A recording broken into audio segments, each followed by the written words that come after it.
ភ្លៀងធ្លាក់ម្ដងកងកែមក្តាមខ្យងចេញតាមភ្លឺស្រែរឿងនោះក៏ដូចខ្ញុំដែរពេលនេះអូនប្រែអូនស្រែកលោឡាអូនស្រែកថាធុញរស់នៅជាមួយនឹងបងមានតែកងកែបក្តាបខ្យងពេលនេះនួនល្អងធុញនឹងប្តីហើយអូនចង់រស់នៅខាងក្រៅពីភពយ៉ាងណាពេលនេះអូនវាចាមិនពិចារណា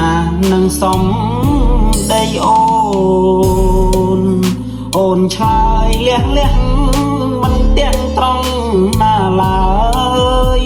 សំដីអូនប្រហាបងហើយប្រហាបងហើយបងស្ទើរស្លាប់ភ្លៀងធ្លាក់ម្ដងកងកែមក្តាមខ្យងចេញតាមភ្លឺស្រែ